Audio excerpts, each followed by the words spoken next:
This morning. Roger, welcome to you. Hello, Mal. Oh, what a job. He's a documentary photographer. He's been going all around the coastline of Wales, taking photographs and getting paid for it as well. Ah, nice work if you can get it. I'm pleased to say he joins me this morning. Roger, welcome to you. Hello, Mal. Oh, what a job. Was it advertised anywhere, or did you come up with it yourself? You just come up with the idea and then apply to the Arts Council of Wales and see if they will fund it. So it's come from that, really. Lovely. So how did you sell it to them? What did you say you wanted to do? Well, they asked for an arm and a leg, really. You have to write a really big synopsis about what you intend to do and how you intend to do it, and the time scale and the budget, and there's all sorts of things. So myself as a photographer comes up with the idea and then basically take it from there. Okay, so the project itself, I've tried to outline it, you know, saying what's everybody's favourite stretch of Welsh coastline. Yeah. Is that enough to get us, you know, to your project, or is it a bit more direct than that? What I tried to do is that I come from an industrial background. I mean, I come from the South Wales valleys. I grew up in the 1960s when there was a lot of industry around, coal mines, steelworks, etc. And what I decided to do was that everyone knows how beautiful the Welsh coastline is, and that's not an issue. But what I'm trying to say through the photographs is really look at industry today, looking at things like the fishing industry. Tourism obviously plays a big part in Wales these days, and the industries that have gone by, really, you know, the relics that have been left. So it's just really looking at industry on the coastline to see how it is today and how it was, you know, yesteryear, basically. All right, then, so which bits did you highlight? Did you know the places you wanted to go beforehand, or did you have to go and recce them and find them for yourself? Well, yeah, a lot of it is through recceing and just speaking to people, researching, looking at the internet and looking at books, you know, looking at history books, etc.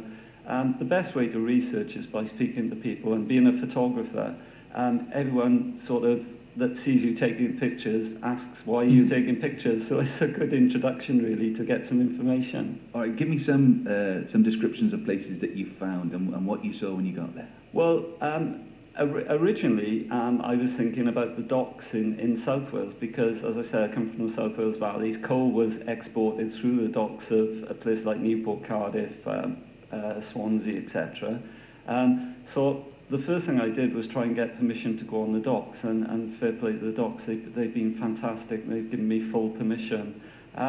But you also find places like Milford Haven I was at on Sunday, and obviously the oil refineries are very photogenic, especially at night, because most of the pictures are being taken in low light or at night.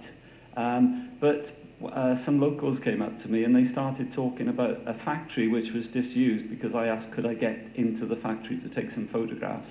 And it was an old mining depot where they, in the Second World War, that they distributed mines onto the ships to go out to put in the sea to stop various German U-boats, etc. So you get to pick up all this information. So although you can do a lot of research on paper, until you actually go out and do the recce's and start taking the photographs, you don't really get the insight and the more obscure sort of subjects that makes a really good series of photographs. Are you landlocked, or do you take to the boats and go out and take it from there? Because I've always remember going out on the Mumbles lifeboat, and an area that I've known all my life, Mumbles and Caswell Bay and all those bays, they suddenly look totally different from the water. Yeah, I mean, going out, I've been invited to go out on a pilot boat, again at the docks in Barry, which I will be doing. But at the minute, as I say, the photographs are being taken during the night time. And the reason for that is because I like to use very, very long exposures. Each picture could be exposed for up to, say, 10 minutes. Really? And during that time, I've got a lovely wife called Angela. Well done, Angela. And she actually uses a spotlight. She walks into the picture and paints light onto the areas that I tell her to paint light onto. She's not recorded on the photograph because she's moving around all the time. So you get these really nice highlights and you know, detailed areas in the picture, which make the whole thing look surreal and make it look different. And you know, that's why I'm calling it the unseen as well, because most people go around the coastline in the day But this is, as I say, all at night, and it looks very surreal and abstract. Is that a technique you use a lot? I'm on your website at the moment. I was just wondering, is there anything on the website I could have a quick look that shows the painting with the lights? Yes, if you go on the menu at the top, yeah. if you go to Coastscape, and I think it's images. Coastscape. It's the second one down, or the first one down. Sorry. No, it doesn't work. Can you see it? No. Oh, I think I might have got the wrong Roger. No, it can't be. There can't be two of you. No. Sorry, Valleys Project Gallery. Yeah, that's the one. Yeah. Southwest Valleys, Train Enthusiast, Brecon Beacons, Power on the Landscape. And we'll have a little look at that. The other thing I was thinking about, this whole thing about, low light, it is getting wintry. Yeah. You don't know until you get back if it's worked, do you? Or are you working on film, or are you working on digital this time? I always worked on film. I mean, I've been a professional photographer since basically 1978. Mm-hmm. So I've always used film. This is actually the first project where I'm using digital. The good thing about digital is you can see the image on the back. So right. If Angela isn't like in the right parts of the subject, I can look and say, we need to do it again. So, it's very good for that. But it's the first project I've used digital photography on. In the olden days, if I was doing this kind of thing, I would have shot a Polaroid, looked at that, and then made a decision for the next exposure then. But digital is fantastic for seeing the image straight away. Yeah. Okay, we'll talk a minute about your other photographic escapades after we've heard a record, if that's okay. Thanks, Roger. All right, cheers, Mel. Minutes past 11 o'clock. Roger, I found your website. Oh, nice one. Found the pictures. She's done a great job. Well, I mean, I know it's a family affair and you're working together here, but... She's the clever one, not me. They look beautiful. That's the thing. Thank you. Because they're dark. There's just spots of like that highlight, some of the industrial buildings, and then, well, where she's gone around with the what's the light is she using to highlight things then? It's quite a powerful spot lamp. Yeah. So it's a good thing to have. Lovely. Let me give the website: rogertileyphoto.com. That's ROGERTILEY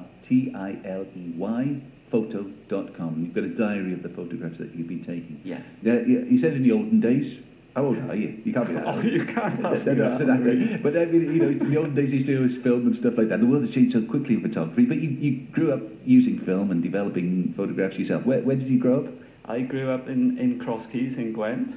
I went to school at Cwmcan Secondary School. And when did you get interested in photography in that case? Well, I was at Cross Keys College, the sixth form college at the time. I was doing A-levels and like a sort of average 17-year-old, I kind of lost interest. I lost my way in studying. Mm-hmm. And my tutor said, look, if you want to stay at the college and you don't want to get kicked out, then I've got a photography course starting. If you put your name down, then everything will be okay. And I didn't look back from that day on. The first day I processed the film was absolutely fantastic, and I just got the bug for it. In those days, in those olden days, it was sort of magic, wasn't it? Because you saw the image developing in front of your eyes. Exactly, yes. You're teaching as well now, down in Gower College, aren't you? Yeah, Gower College, Swansea, yes. Is it still that magical when it's digital? Because it's instantaneous. You can, there's not that sort of out of the mist come a photograph. Yeah, I mean, the students still like using the darkroom, and we still teach them to use the traditional process. But obviously, digital is very quick, it's very clean. They can sit on a computer and they can manipulate their pictures quite easily. So it has kind of taken over. But in a professional sense, newspaper photography these days is done all on digital. When I was doing newspaper work, it was all film, it had to be processed, it had to be in London for the next day and for the next edition of the newspaper. So things are a lot quicker these days. Well, nowadays, yeah, they sit at the side of the football pitch with their laptops, take the picture, and it's sent straight away, yes. Yes, same with wars across the world. Wherever you are, you can just send a picture straight away. Are we losing something by not having that training for these youngsters, or are we gaining something by the technology being so easy and at hand?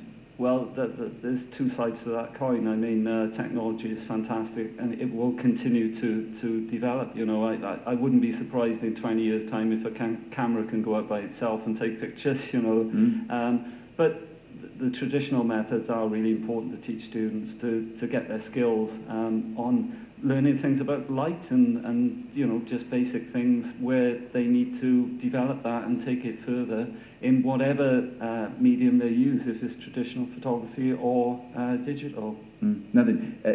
You take photographs at a time. It's a job, I suppose. But things like the miners' strike, which you did a lot of work on, they become social history after a while, don't they? Absolutely. I mean, I look back through my negatives now, and I just can't believe that I witnessed things like the miners' strike. You know, I witnessed things that were pretty awful at the time, where miners obviously were on strike for a year, and there was terrible things going on, soup kitchens that I'd read about in the history books, you know, in 1926 and so on, and then all of a sudden you're there witnessing it yourself. It was pretty unusual, really, for me to. Basically, I mean, I was at the beginning of my career, and I was witnessing something that would be, yes, social history. You're travelling to America. How much fun was that? Well, it has to be done. Yeah, well, it's part of the job, isn't it? Yeah. Where did you go? What did you do? Well, I've been to America quite a few times. One of the projects was photographing the Welsh in Pennsylvania. There's communities there, like the Irish, obviously, is a very large community. But there's also a community which has Welsh descendants because, of course, in the early parts of the 1900s, miners were sent, or they went to America to seek fortune, I suppose. But to show their skills, because they had mining techniques, mining skills that the Americans didn't have. So a fair amount of Welsh miners went to America, but a lot of them left their families behind, and because they had disasters there, like we have in Wales, their families never saw them again, and they were actually buried out there. There's a place called Scranton, yes, and the graveyard there, about half of it, everyone's name is Griffiths, Jones, you know, Thomas. They're all Welsh miners. Yeah, my grandmother-in-law went to live in Scranton with her mum in 1905 and didn't like it, so they came back to Hammondford. All right.